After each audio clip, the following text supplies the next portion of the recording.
یو کس راته وی مفتی صاحب بیګا مې خوب نه کړی، ما ولې وی ویډیو مې وکتل یو قاری صاحب پکې شهید شوی و، مازیګر د سبق په وخت کې ماشومان د محلې راغونډ شو، قاری صاحب یې نو ټولو قرآن پاکونه راواخیستل او د خپل استاد د قبر نه ګیر چاپېره کېناستل، تورو خاورو ته یې سبق اورو. دا خو انسان نه، دا خو کاڼی چی سنگ دلو زما په ټوکړو ټوکړو غوښو باندې ستاسو ترس نه راځي. په عمران خان چې سخته راغله نو د امریکې د کانګرس 1 ممبرانو زمونږ د وزارت خارجه په نوم باندې احتجاجي خط راولېږلو. د اسرائیلو نماینده آلته د اقوام متحده په اجلاس کې د خپل همدردۍ اظهار وکړو.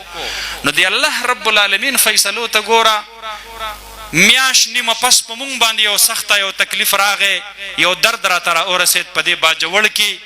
نو ګورئ که نه چې په عمران خان څوک خفه کېدل او په مونږ څوک خفه کېدل، زمونږ د خواخوږو پته هم ولګېده. د امارت اسلامیه افغانستان وفد راغی، د مولانا فضل الرحمن صاحب سره د همدردۍ اظهار وکړو. د فلسطین او د سعودي عرب سفراء راغلل او د مولانا فضل الرحمن صاحب سره اظهار همدردي وکړله. د جمعیت علماء هند امیر حضرت مولانا ارشد مدنی د حضرت مدنی د زړه ټوکړه مولانا فضل الرحمن صاحب ته ټلیفون وکړو، جی په تاسو تکلیف راغلی دی، مونږ په ډېر خفه یو. مکې نه مکی صاحب ټلیفون وکړو او د حضرت مولانا صاحب سره د خپل تعزیت اظهار وکړو. حدیث مبارک کې راځي المرء على دین خلیله فلینظر المرء مع من یخالل.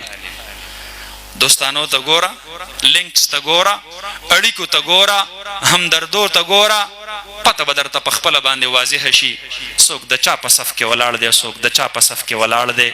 انشاءالله العزیز نه به دې رانه دغه امریکا بچ کړي او نه به دې رانه دغه اسرائیل بچ کړي انشاءالله العزیز. دا وطن زمونږ دی. د اسرائیلو نماینده صاحب اسلام آباد باندې ستا بدماشي نه چلیږي، اسلام آباد باندې به د مولانا فضل الرحمن زور منې. دا زمونږ ملک دی، دا زمونږ وطن دی. ستا کو ځان له چرته یو بل ځای کې کالوني په یروشلم کې خپلې فیصلې کوو، د اسلام آباد متعلق ما ته فیصلې مه راوړه.